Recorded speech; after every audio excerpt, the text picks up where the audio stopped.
Hello and welcome to a special Giant Slayer TFT video. Today we're going to explore the meta trends of Set 3 and how they are being impacted by the new champions and traits in the mid-season update. We'll go over what's being added and removed, changes to existing playstyles, and look at possible future trends. Strap yourselves in as we're going to take you through the journey of Set 3. But before we begin, please don't forget to click the links in our description. Give your support to everyone who helped make this video happen. We host many TFT tournaments with plenty of exciting content to come, so be sure to also follow our Giant Slayer TFT social media pages. Alright, let's get back to the video, and to start things off, let's talk about what's being added and removed in the mid-season update. Balance changes aside, let's focus on traits and champions. First, what's being removed? We're losing a total of 9 champions and 2 full traits in the mid-season update. Lux, Cassidy, and Sona are the standalone champions going away, with Valkyrie and Void being the 2 removed traits. We'll definitely be talking about the removal of those 2 traits more in depth later, so let's talk about the 3 standalone champions first. Lux has quietly been doing well throughout most of Set 3 as more of a support champion, but never really more than that. Overall, her removal won't have too much impact on the meta, though being a form of CC for both Dark Stars and Sorcerers may be noticeable. A much larger impact on the meta is the removal of Cassidy, who has 2 really valuable traits, Mana Reaver and Celestial. Mana Reaver will now heavily rely on Aurelia and Thresh, as Darius isn't really a champion you want to splash in mid to late game for most compositions. Celestial will still do alright without him, but it will make splashing in Celestial a bit more difficult. Lastly, we have Sona. Sona has honestly only mattered in one specific meta, where Mana Printer with Chalice of Favor was overpowered. After nerfs to her mana and that item, she became way overshadowed by the other mystics. Sona being gone won't really be that big of a deal in the mid-season update.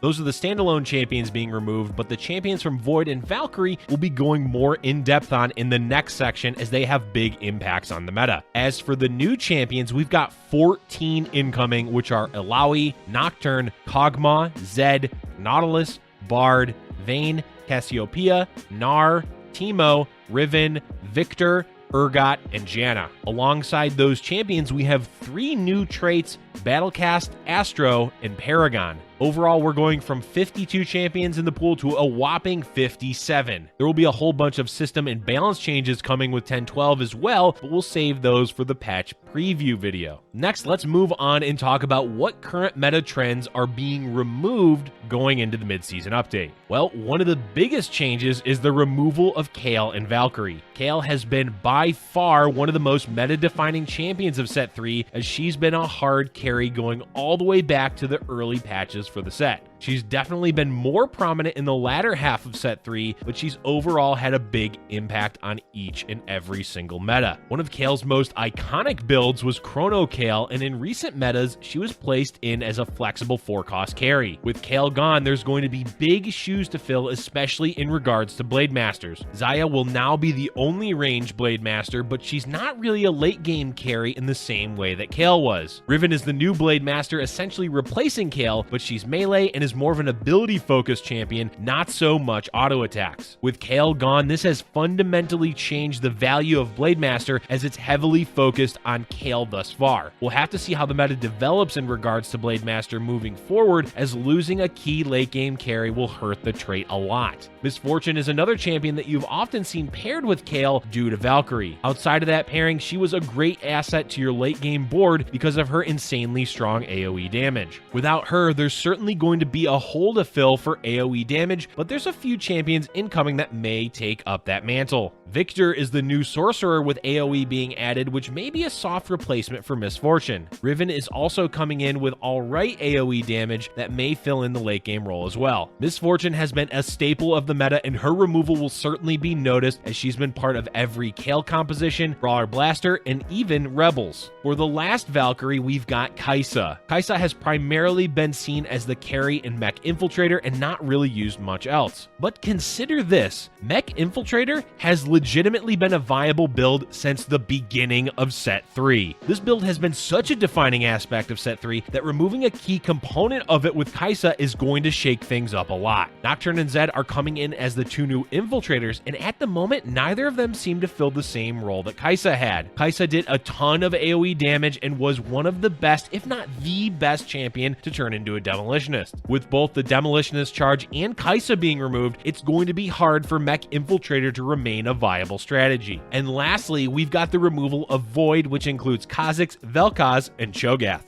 First, let's just say Cho'Gath has been rather lackluster in Set 3. That said, he has been part of multiple builds that use brawlers like Brawler Blaster and Void Brawler. Basically, he's not really going to be missed by many because Gnar is poised to just be a better version of him, and there's an additional brawler with Illaoi. The meat and potatoes of Void has definitely been Kha'Zix and Vel'Koz. Void Brawler has had a rough history in Set 3, and it wasn't really viable for a long time. There was a patch where it came up in prominence with Mana Printer, and then fell back down after the nerf, and it wasn't really until the most recent patches 10.10 and 10.11 that Void Brawler really took off in its own right. A lot of it was on the shoulders of Kha'Zix, specifically Kha'Zix 3. Vel'Koz has always been a valuable late game option for AoE, but let's think about the impact these two champions have had on the meta. It's been mostly entirely in one build, and neither of them have really had much success outside of that build, with a few one-off exceptions for Vel'Koz. There's certainly going to be a shakeup in the meta with one of the strongest compositions no longer being possible, but as a whole, them being gone won't be too big of a deal. All in all, the removal of Void is certainly going to hurt any players that relied heavily on Void Brawler,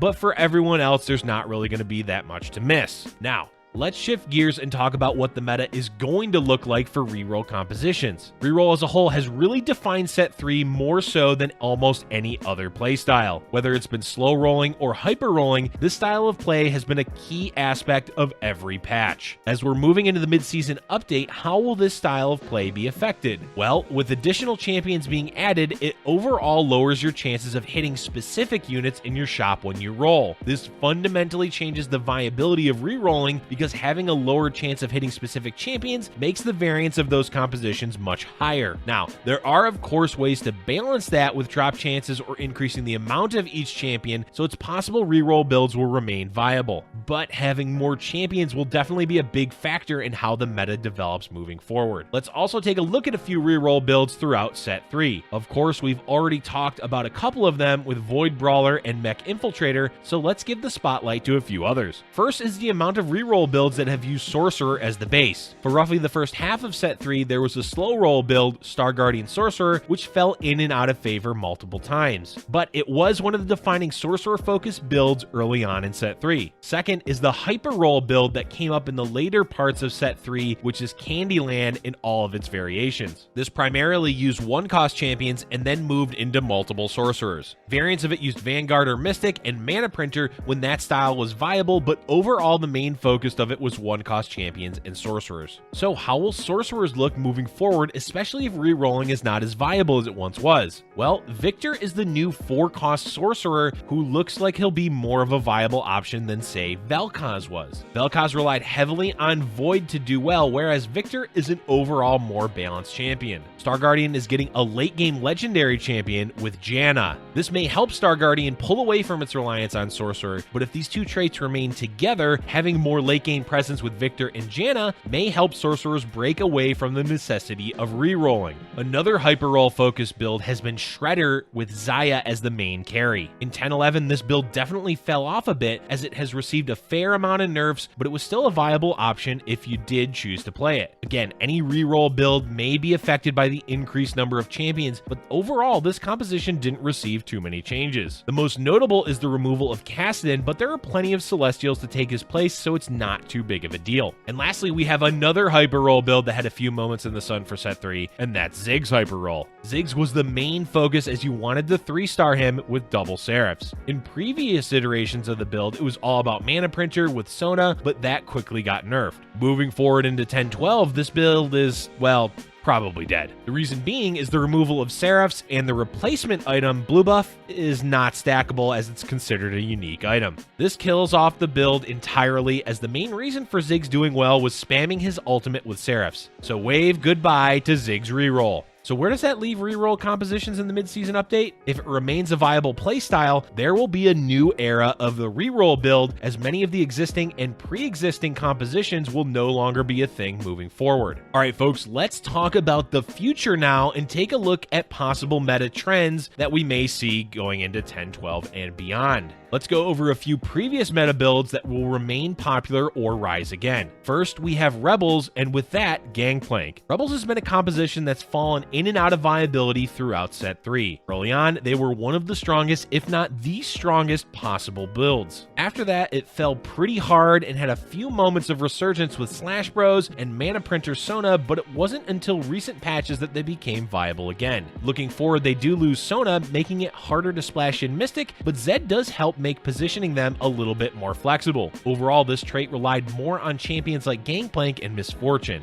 Now, Misfortune is gone, so this does hurt Rebels, but Gangplank should still do well, even with Demolitionist Charge being gone. But outside of Rebels, it may be harder to fit Gangplank, as you will have to rely on Ziggs or Rumble to provide Demolitionist. It may also become more viable to do hybrid Rebel builds instead of focusing entirely on 6. Malphite and Jinx being flexible will really help Rebels moving forward, especially in variations of Brawler Blaster. Next, let's talk about Cybernetics. Cybernetics have done quite well throughout set 3, as 6 Cybernetics was a viable build for quite a while. The latter portion of the meta hasn't really favored 6 Cybernetics as much and mostly focused on 3, but they're still part of the meta. With the addition of Vayne, there's going to be a viable ranged mid to late game carry. Melee carries have always notoriously not been as consistent outside of a few exceptions, so Vayne will fill the missing ranged role for Cybernetics. She also makes it so that you don't have to have Echo to play 6 Cybernetics, which is really useful and makes 6 Cybernetics much more viable early in the game than before. Lastly, looking ahead to possible meta trends, it's a good idea to think about potential viable carries. Of the 14 new champions, there's possibly 4 that fit the hard carry criteria, which are Victor, Vayne, Riven, and Kog'Maw. Some honorable mentions for this are Zed and Teemo, but at the moment they don't seem to fit the hard carry role. A hard carry is the focal point of your composition that you itemize and use as your main damage dealer. Victor fits the build for any sorcerer or magic damage based builds, with Riven as a viable option for that as well. Vayne may usher in a new era of Cybernetics as well as more reliance on snipers. Kog'Maw can fill a missing piece for blasters and generally do well as a backline carry. Definitely look to these 4 champions you may want to build a composition around in the mid-season update. That's the end of our video exploring the previous meta trends of set 3 and what's to come with the mid-season update. Let us know in the comment section below what champion or trait you're going to miss the most and what new ones you're looking forward to playing. Thank you for watching, and if you're enjoying our content, be sure to hit the like button and subscribe for future Giant Slayer TFT videos.